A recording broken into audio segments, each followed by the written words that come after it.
그날은 달랐습니다. 2000년 전에 똑같은 안식일에 예배를 드리는 날이었지만은 그날은 처음부터 달랐습니다. 흔히 안식일 예배를 드리면은 랍비를 중심해서 회당장을 중심해서 이미 지정해 놓은 몇몇 사람들을 중심해서 예배가 진행이 됩니다. 율법서 토라를 읽습니다. 끝나고 나면은 미리 준비한 한 사람이 미시나라라는 율법 해석서를 읽어 나갑니다.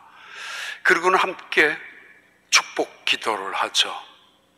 그게 세마 교육이라고 합니다. 형식도 똑같았고 분위기도 똑같았지만은 이상하게 그날은 달랐습니다. 예배 순서도 똑같았습니다.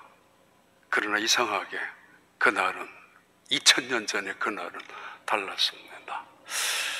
축복 기도를 마치고 난 다음 잠시 숨을 고르고 난 다음 다시 해당장이 이야기를 합니다. 오늘 예언서를 읽어야 된다고. 율법서 토라를 읽고 난 다음 미시나 강독하고 그리고 난 다음 축복 기도 후에 다시 그들은 예언서, 구약 성경은 언제나 율법서와 예언서가 있지 않습니까? 그 예언서를 누군가가 읽어야 합니다. 이때 지정하는 사람, 지명을 당하는 사람, 혹은 초청을 받은 사람, 혹은 손님으로 온 누군가가 자원해서 예언서를 찾아서 읽습니다. 그리고 나서 자기의 생각을 나누고 그러면 마지막 해당장에 의해서 결론을 내리고 찬양하면서 그날 예배는 마치게 됩니다. 안식일에 지켜졌던 회당에서 지켜졌던 예배의 분위기, 예배의 형식입니다. 근데 이상하게 그날은 처음부터 달랐습니다. 익숙한 예배이기 때문에 답답하고 때로는 지루하기까지 했던 예배 시간일 수도 있고 그래서 별 감흥도 감격도 없이 기대감조차 없이 그냥 어쩔 수 없이 찾아온 예배의 자리, 그냥 자리만 채우려고 하는 그런 성경 공부 시간처럼 앉아 있었던 그 자리. 근데 그날은 달랐습니다. 예수님이 그 자리에 오신다는 소문을 듣고 모여든 사람들이 있었기 때문이고, 그리고 마침 그 소문대로 예수님은 그 자리에 참석하셨습니다. 그리고는 누군가가 예언서를 읽으라고 자원해서 예수님은 예언서 두루마리 성경책을 펼쳐서 읽었습니다. 그냥 성경책 펴서 아무거나 몇 장 몇 절 찾아 읽는 것이 아니었습니다. 요즘 이거 지금 한 300년 됐나? 장이 나오고 절이 한 거는 킹 제임스 버전 이후에 1620년 이후에 절은 그 이후에 정한 것이니까 처음부터 장을 정하고 절을 정한 것은 아니었습니다. 그런데 예수님께서는 그 많은 그 선지서 중에서 이사야서를 찾았고 이사야서 66장 긴 책 중에서 61장을 찾았습니다. 쉽지 않았을 겁니다. 자기가 보는 두루마리가 아니었기 때문에 해당에 보관되어진 두루마리를, 그것도 많은 예언서 중에 이사야 그 긴 책 중에 마지막 61장을 펼쳐서 읽었습니다. 그 내용이 오늘 본문의 내용입니다. 그날은 정말 달랐습니다. 모두가 예수님을 주목하고 있었기 때문입니다. 적어도 이 사건이 이루어지기 전 6개월 전, 많게는 1년 가까이나 되는 예수님이 갈릴리를 다니시면서 행하셨던 이야기를, 소문을 듣기 시작했습니다. 그들은 그 소문에 기가 번쩍 뛰기 시작했고, 왜냐하면 자기 고향 사람이었기 때문입니다. 나사렛.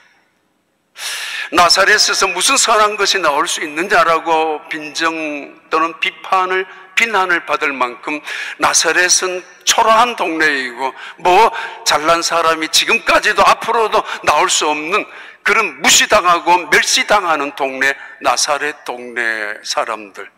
근데 그들은 6개월 전부터 적어도 자기 동네 출신이었던 예수님이 이 동네 저 동네 다니시면서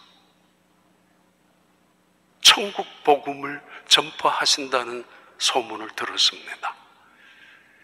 지금까지 들어왔던 율법을 들어왔고 율법을 가르쳐왔던 그들의 이야기와는 전혀 다른 천국 복음을 들으면서 그들은 희망과 위로를 받기 시작했다는 소문을 들었습니다. 마치 하나님께서 말씀하시는 것처럼, 아니 그것도 모자라 많은 병자들이 그의 앞에 가면은 눈 못 보는 사람이 눈을 뜨게 되었고 중풍병자가 걸어 다니게 되었다는 이야기도, 그 큰 기적의 소문을 들었습니다. 얼마 전에는 가나라는 동네에서 물로 포도주를 만들었다는 소문을 잔치집에 있었던 많은 사람들의 입을 통해서 들었던 이 소식까지 벌써 6개월 전의 이야기, 어쩌면 1년 가까이 되는 이야기. 그래서 그 예수님은 우리 동네에 언제 오실까 궁금했었고 호기심도 있었던 그 소문대로 예수님은 자기 동네에 오셨습니다. 바로 얼마 전에, 며칠 전에는 이 옆에 동네에는 가버나움에서 마테마가 복음에 근거하면 가버나움에 중풍병자가 지붕을 뚫고 내려갔는데 그 예수님이 고치셨대. 이런 소문을 속속 들으면서 동네 사람들은 모여서 그 이야기에 웃음으로 자랑스럽게 또는 어떤 큰 기대감으로 그 이야기를 했습니다. 그래, 맞아. 그 예수 그분이 어렸을 때 내가 봤는데 랍비들하고 토론하는 거 보니까 깜짝 놀랐어. 저런 실력, 저런 능력이, 저런 지혜가 어떻게 있을 수 있을까?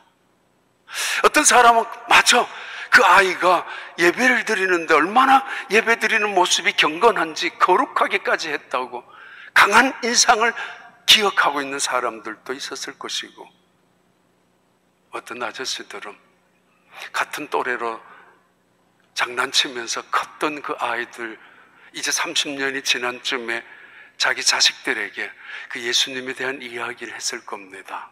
같이 놀았다고. 그런데 범상치 않았다고. 어떤 아주머니들은 모이면 이야기했을 것입니다. 우리 집에 식탁을 고쳐주러 오셨는데 참 이상했다고. 뭔가 빛이, 그 포스가, 아우라가 달랐다는 이야기죠. 근데 그분이 오늘 오셨습니다. 몇 주 동안 교회 창립 기념주의를 근거로 해서 잠시 누가복음을 떠나서 교회에 대한, 그리고 하반기 사역에 대한 오리엔테이션처럼 말씀을 드렸습니다. 다시 누가복음으로 되돌아왔습니다만은 작년에는 요한복음과 함께하는 예수님의 여정, 동행, 금년에는 누가복음과 함께하는 신앙의 여정인데, 어쩌면은 누가복음은 처음 예수님의 시작처럼 알리는 장면이지만은 그렇지 않습니다. 적어도 6개월 이상이 지난 다음, 아니 1년 가까이나 되는 어느 날 예수님이 고향에 찾아오셨습니다. 그래서 들떠있고, 그래서 그들은 관심을 가져서 저분이 과연 누구인가, 이분은 요셉의 아들이 아닌가, 그 문제에서 시작합니다. 오늘 또 세 가지로 말씀을 드리려고 합니다. 예수님은 이 말씀 속에 한 가지 큰 주제를 말씀하고 있거든요. 내가 이 세상에 온 거는 은혜를 베풀기 위해서 왔다고. 내가 이 세상에 온 것은, 아니 하나님께서 이 세상에 나를 보내신 것은 이 땅에 은혜를 베풀기 위해서 오신 것이라고.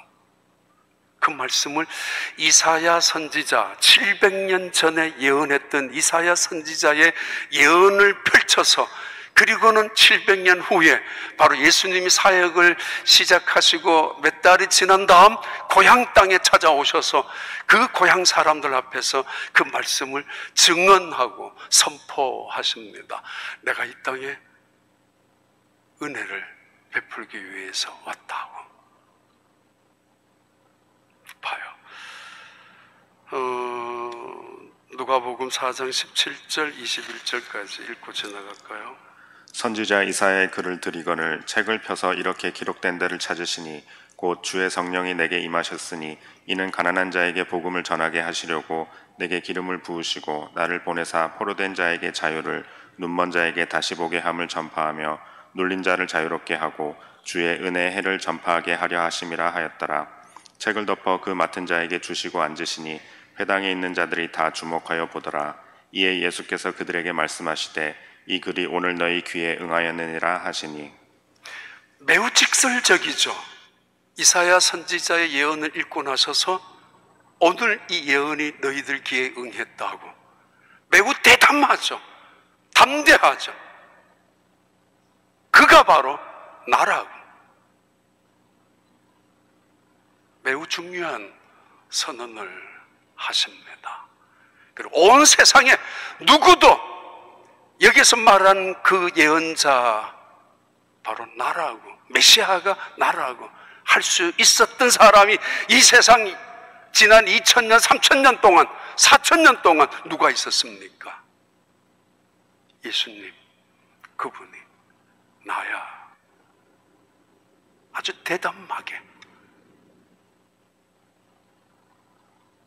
조금도 주저하지 않고 말씀하셨습니다. 나라. 그러면서 내가 이 땅에 온 이유를, 주의 은혜를 선포하기 위해 왔다고. 원래 주의 은혜는 주빌리라는 희년을 말합니다. 다시 말씀드리겠지만 이 말씀 은혜 세 가지로 말씀드리려고 합니다. 은혜. 하나는 메가 그레이스이고, 두 번째는 메트로 그레이스고, 세 번째는 메타 그레이스라는.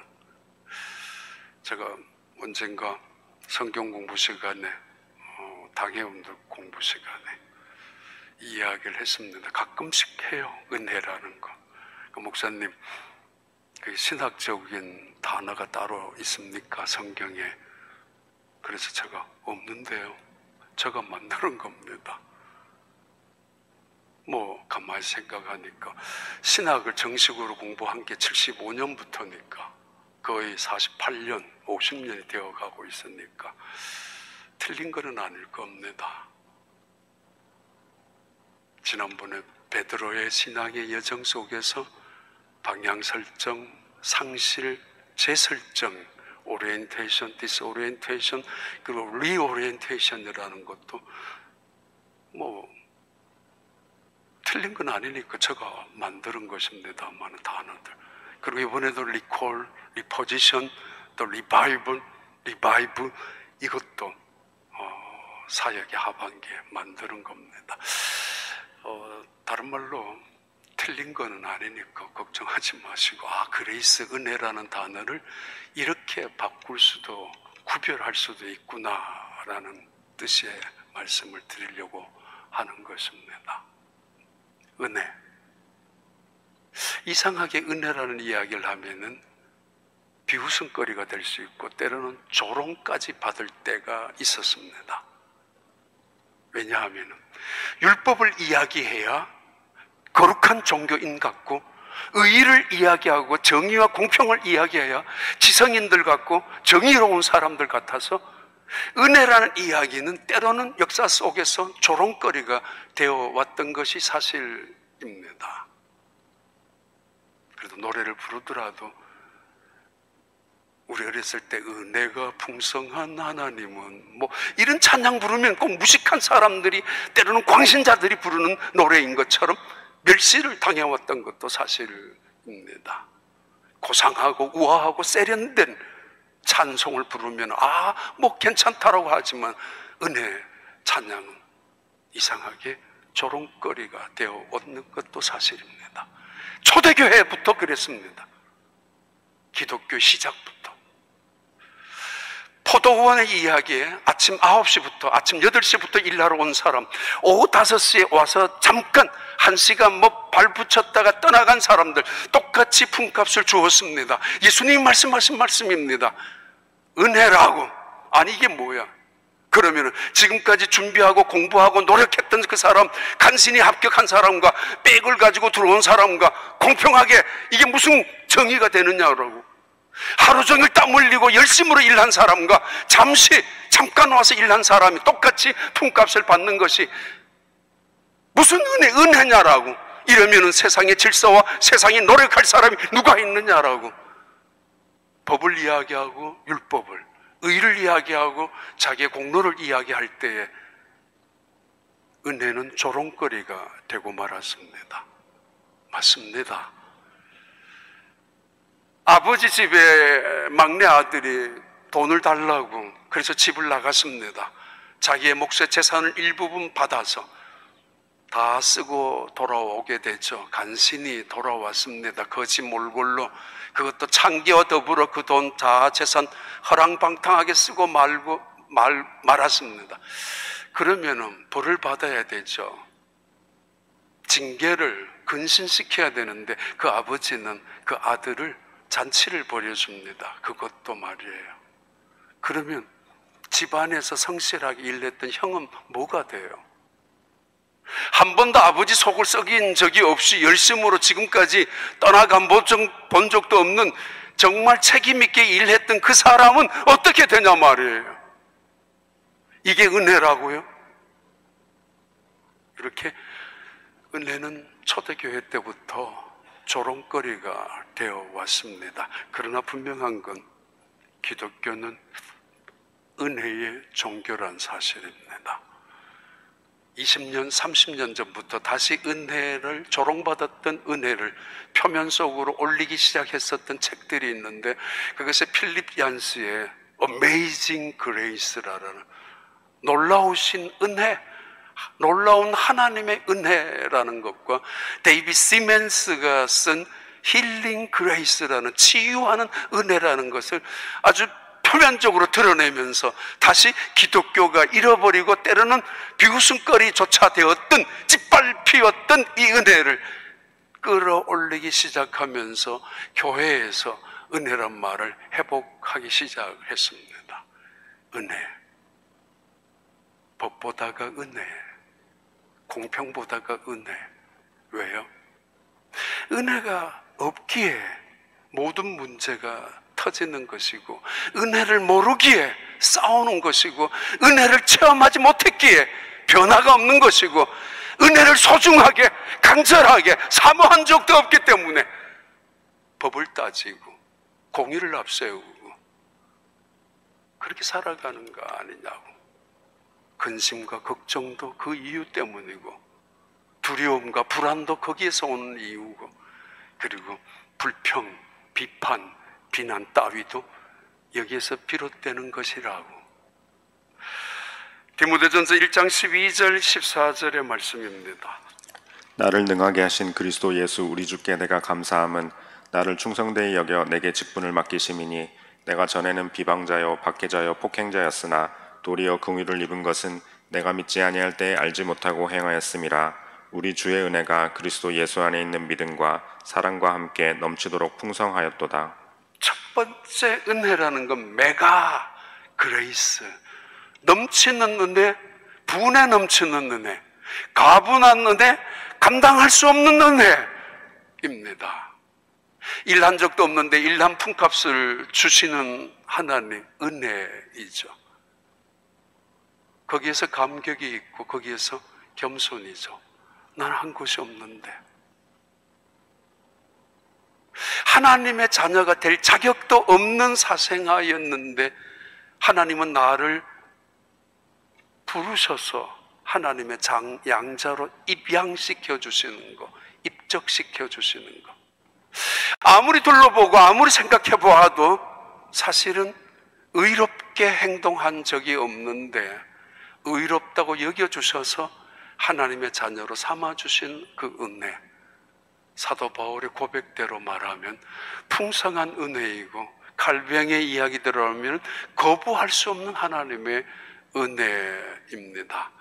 이걸 깨닫는 것이 구원의 감격이고 이것을 인정하는 것이 신앙의 출발점입니다. 너희가 그 은혜를 인하여 믿음으로 말미암아 구원을 받았으니 이것이 너희에게서 난 것이 아니요 하나님께로 난 것이라.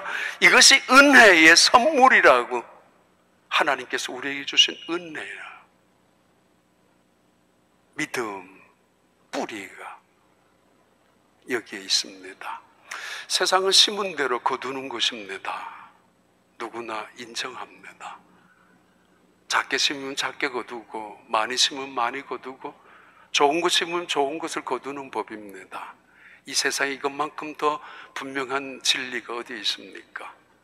또 이것만큼 무서운 말이 어디 있습니까? 오늘의 모든 모습은 어제 뿌려놓은 열매를 거두는 것뿐이라고 말입니다. 그런데 하나님의 은혜란 생각해보면 볼수록 내가 받는 때로는 아픔과 고난과 고통이 있다 할지라도 뿌려놓은 잘못 심어놓은 그 씨앗보다가는 훨씬 더 가벼운 것입니다. 저질렀던 그 악함보다가는 받는 심판이 가볍다는 이야기죠. 반대로 말하면 작게 심었는데 거두는 것이 많다는 것이고 때로는 나쁜 것도 심었는데 선한 것을 거두고 있다는 것이죠. 은혜입니다. 수도 없이 죽을 수도 있고 수도 없이 맞을 수도 있었지만은 그러나 여기에 살아있는 우리들 은혜입니다. 그 유명한 존 뉴턴이 작사한 노래죠. 나 같은 죄인 살리신 주 은혜.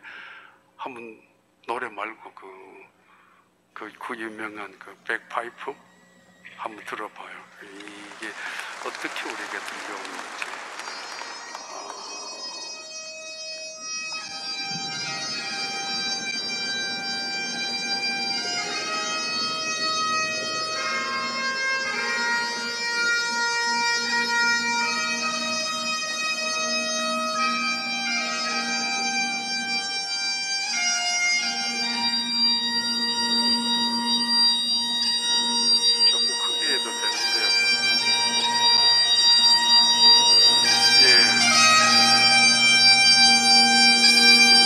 지난 250년 동안 전 세계에서 가장 많이 불렸던 찬송이 바로 이 찬송입니다.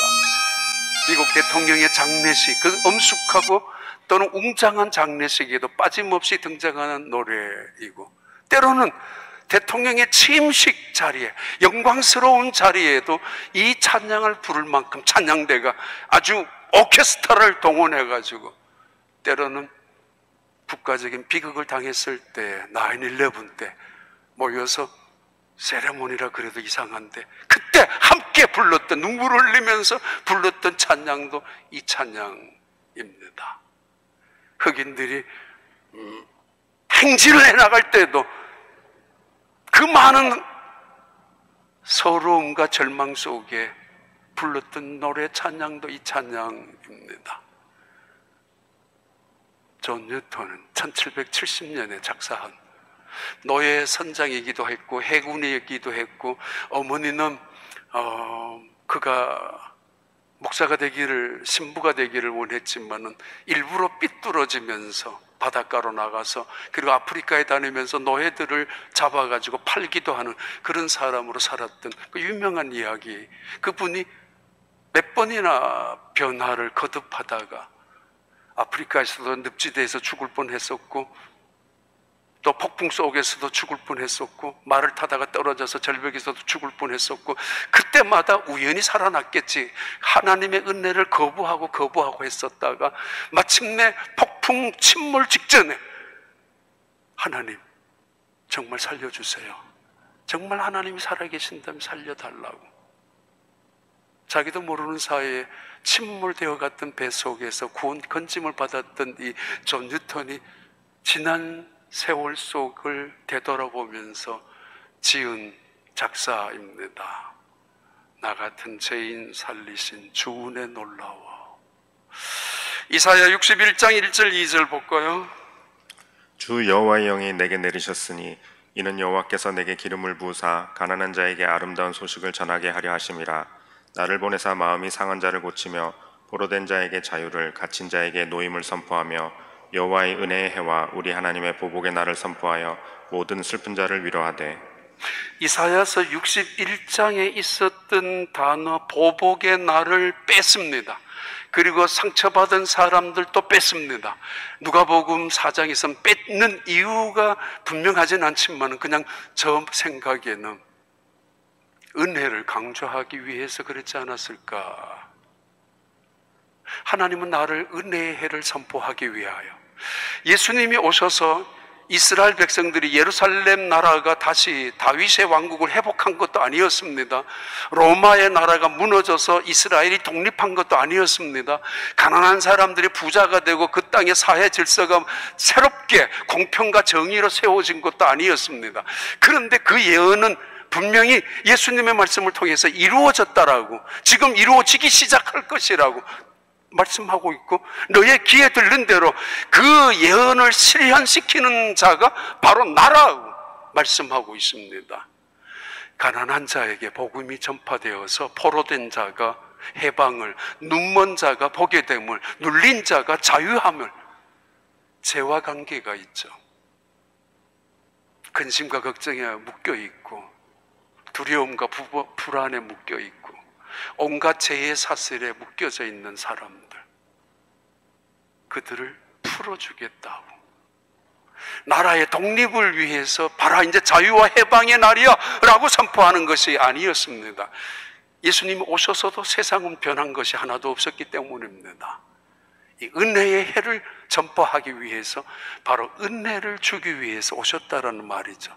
죄에 묶여 있고, 그러면서 세속에 본다고 하지만 정말 보지 못하고 있는 눈먼 그런 사람들, 온갖 것에 묶여져 있어서 걱정 속에, 온갖 것에 짓눌려 있어서 탄식 속에, 모든 것에 발목이 잡힌 채로 어두움 속에 갇혀져 있는 그들을 자유롭게 하기 위하여, 해방시키기 위하여, 죄에서, 사탄에서, 어두움의 세력에서 마땅히 누려야 될 하나님의 형상으로 지음받은 인간들이 누려야 되는 자유함을 주기 위해서, 그걸 은혜라고 부르는데 은혜를 주기 위하여 이 땅에 오셨다라고 선포합니다.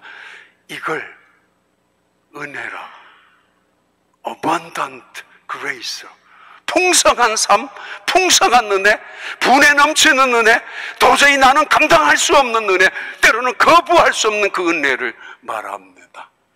메가 그레이스입니다. 또 다른 은혜가 메트로 그레이스인데, 나의 믿음의 분량대로 나타나는 은혜, 분수에 맞는 은혜입니다. 메트로, 지역을 말하죠. 그러나 경계선이 분명합니다. 어느 지역까지는 이 카운티가 되고 시티가 되고 경계선이 있습니다.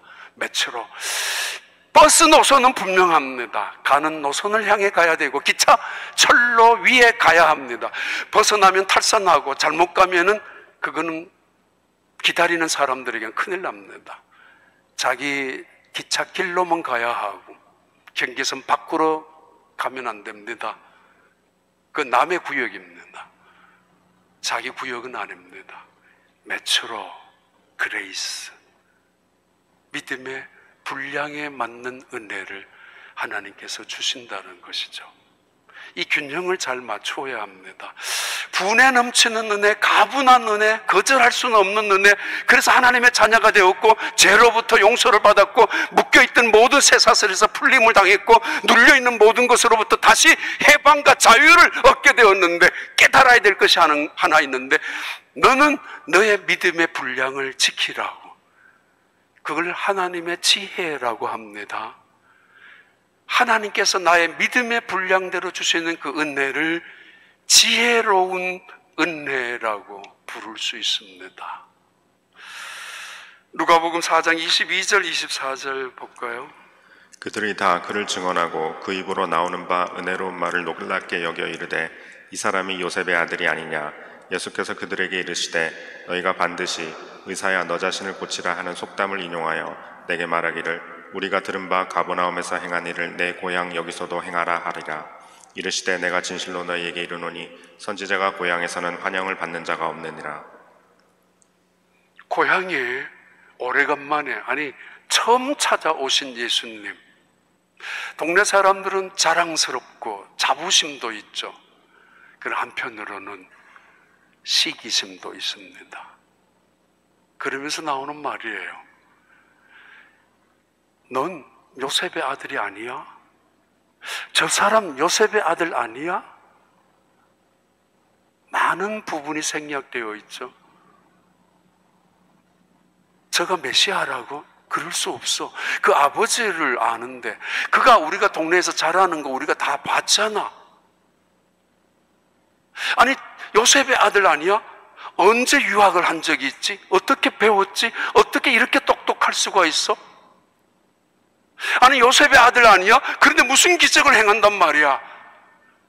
이런 처음에는 기쁨으로, 처음에는 은혜로 받았는데 은혜의 양날개가 있어요. 어떤 사람에게는 칼이 되고 어떤 사람에게는 축복이 된다는 거죠.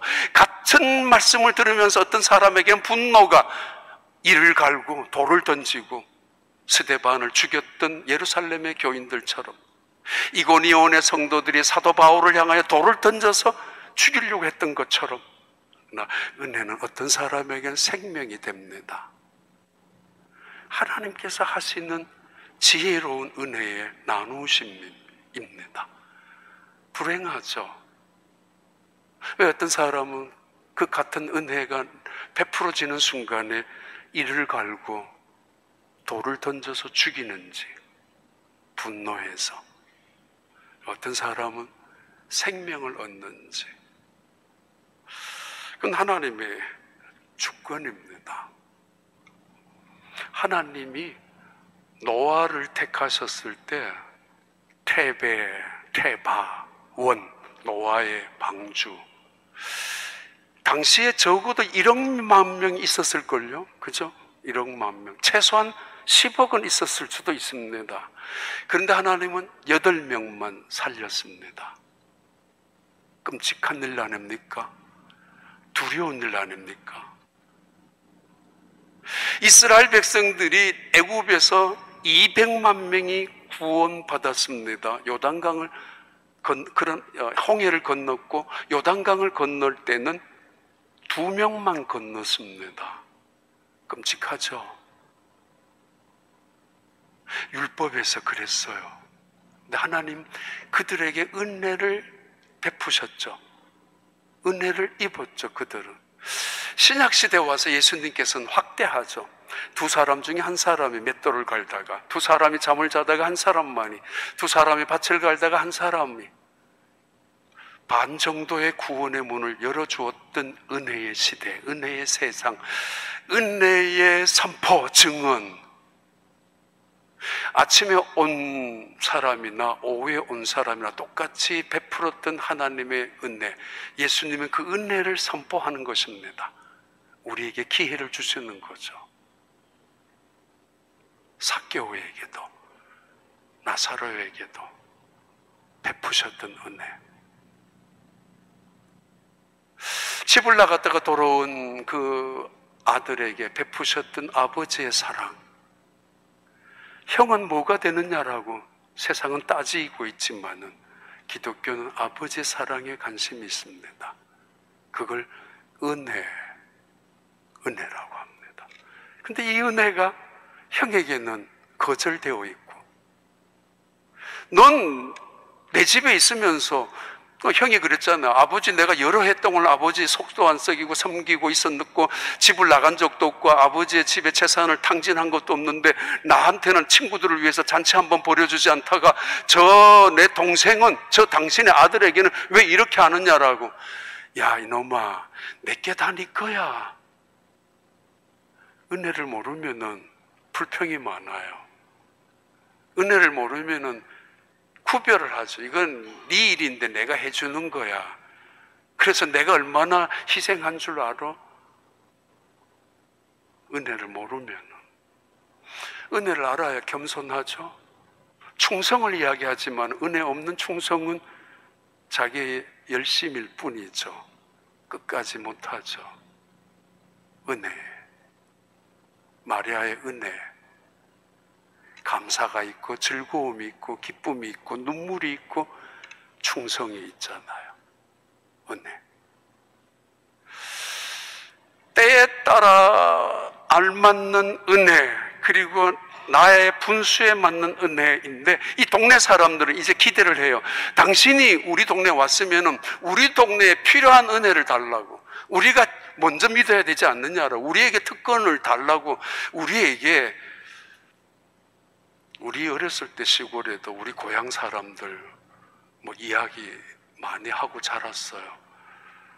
경무대 시절에, 청와대 시절에 대통령은 없었지만은 청와대 경무대 비서실장, 청와대 비서실장, 그 다음에 5공화국, 6공화국, 문민정부, 아니지, 그 전까지 청와대 비서실장 한 사람들이 매번 있었습니다.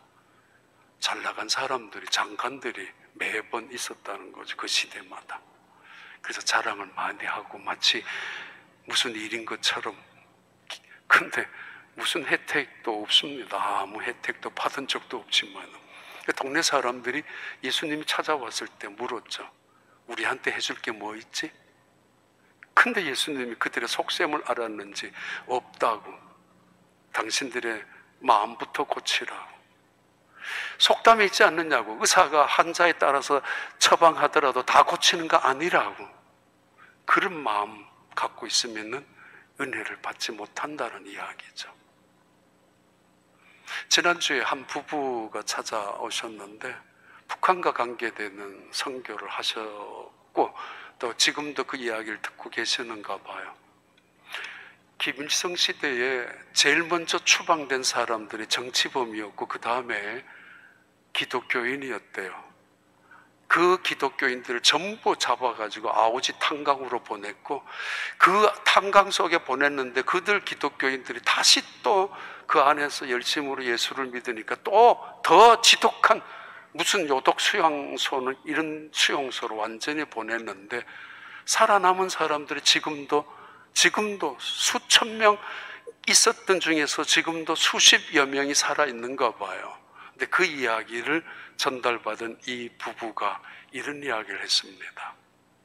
남한에 있는 기독교인들보다가 북한에 지금 남아있는 몇십 명, 어쩌면 몇백 명 지하교인들이 더 풍성하게 삶을 살고 있다고.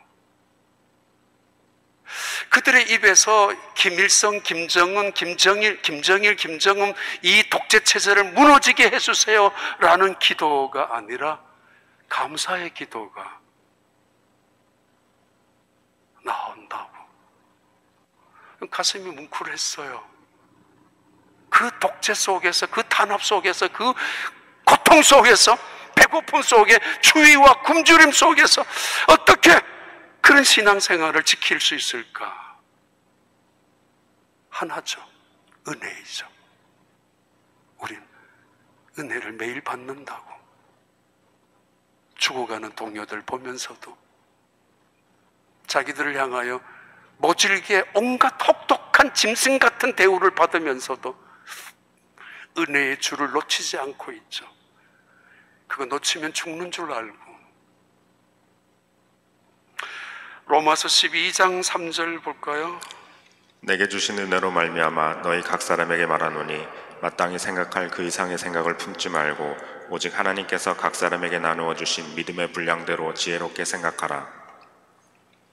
마땅히 생각할 그 이상을 생각하지 말고, 때로는 오버할 때가 있잖아요. 열심 때문에, 그죠?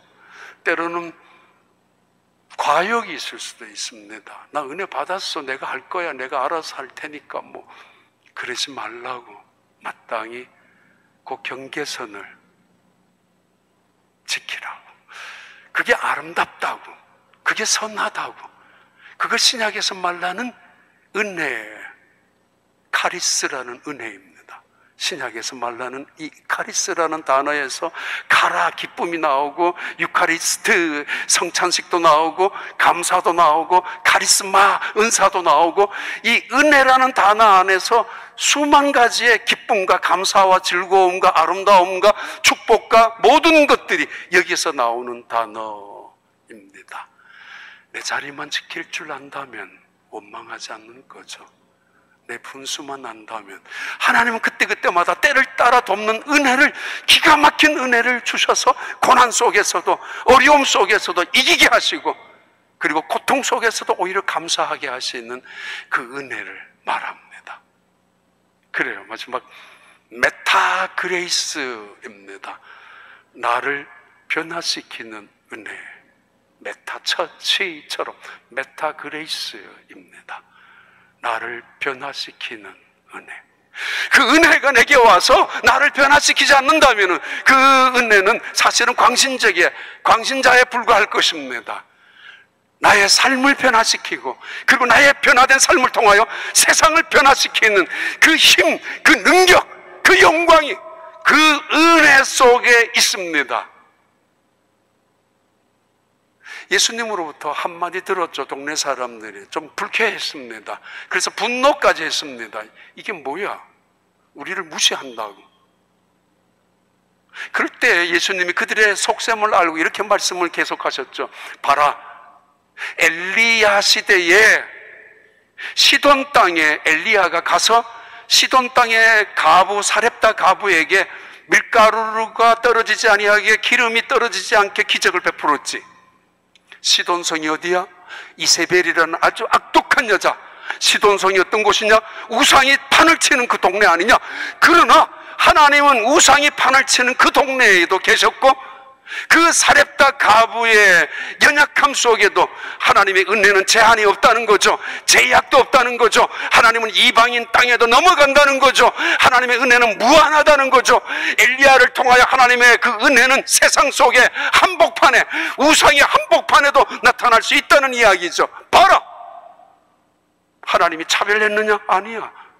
그러면서 엘리사도 말합니다. 엘리사 시대에 수많은 나병 환자들 있었지. 예, 고침받은 사람 누구야? 나만 장군 한 사람이야. 하나님의 주권적인 은혜입니다.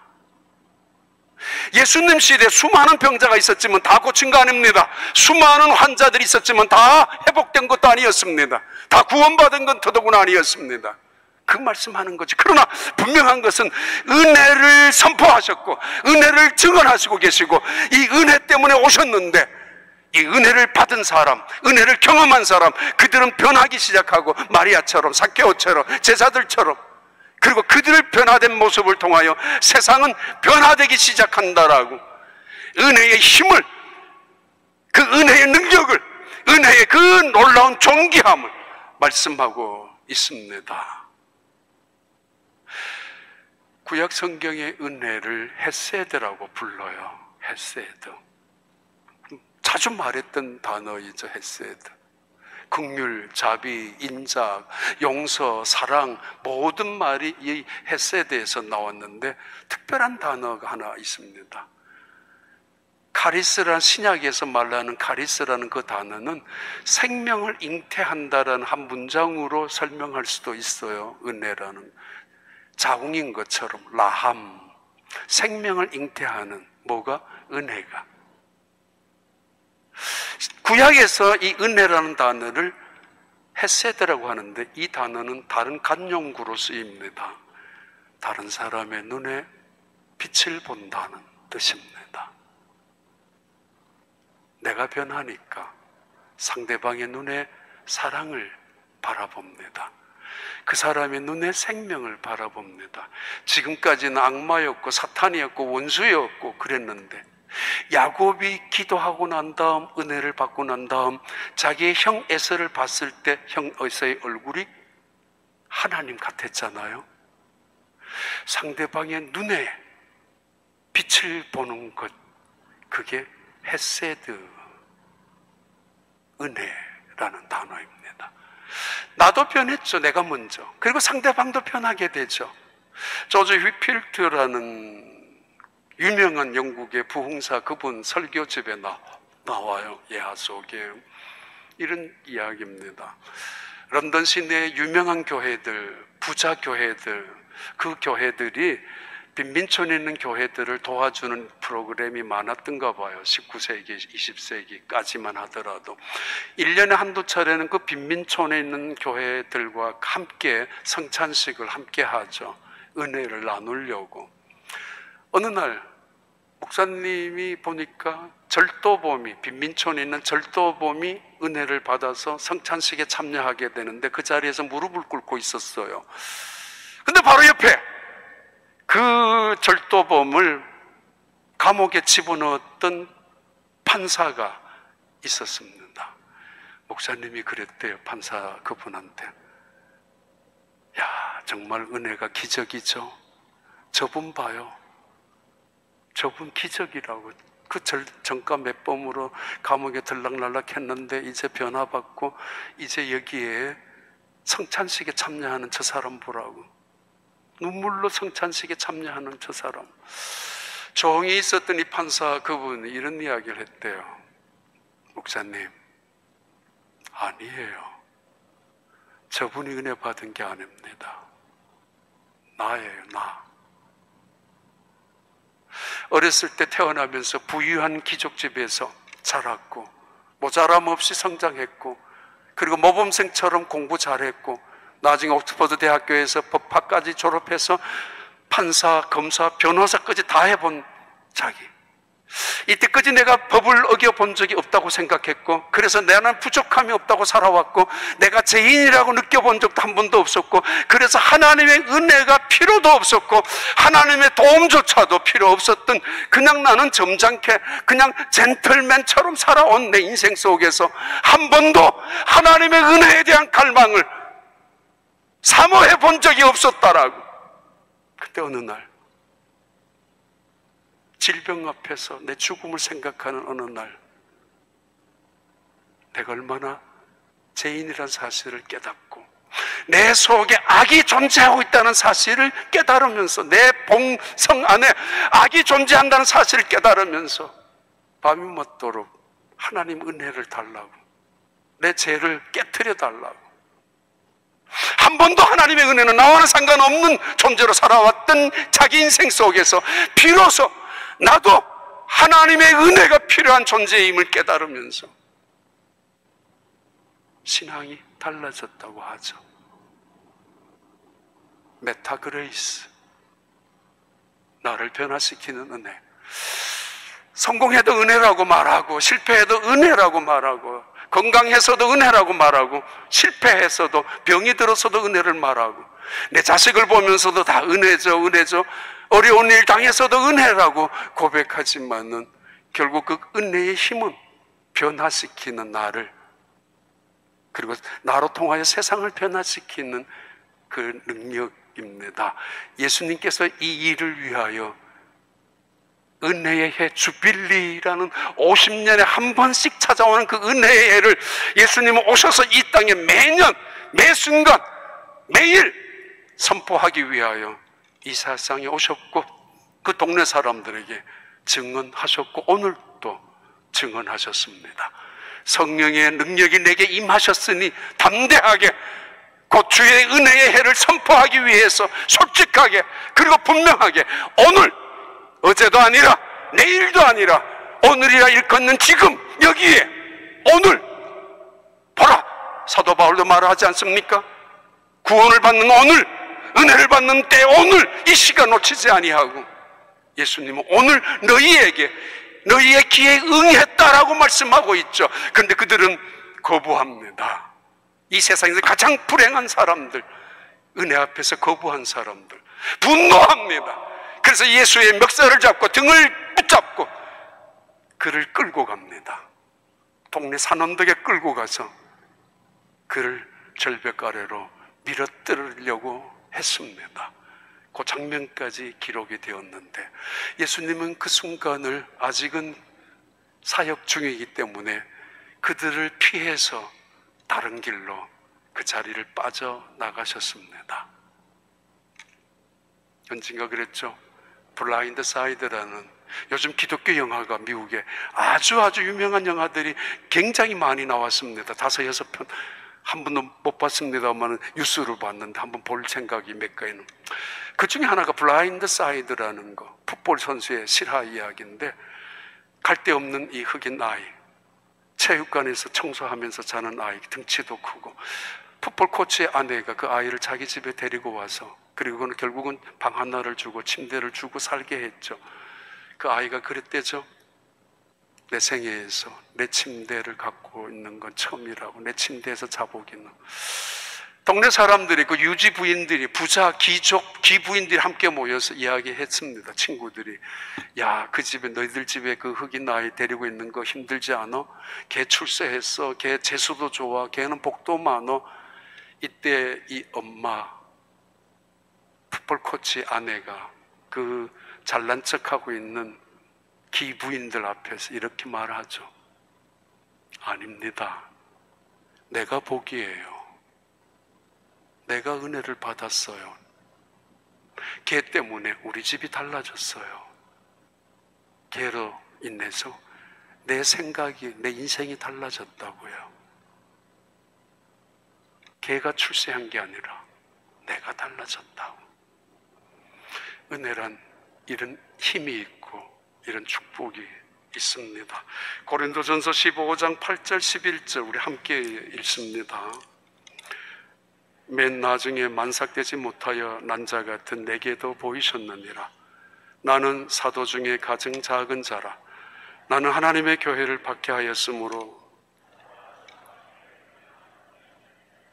그러나 내가 나의 나된 것은 하나님의 은혜로 된 것이니 내게 주신 그의 은혜가 헛되지 아니하여 내가 모든 사도보다 더 많이 수고하였으나 내가 한 것이 아니요 오직 나와 함께 하신 하나님의 은혜로라 기도합니다. 하나님 아버지, 오늘도 나의 나됨이 하나님의 은혜임을 고백합니다.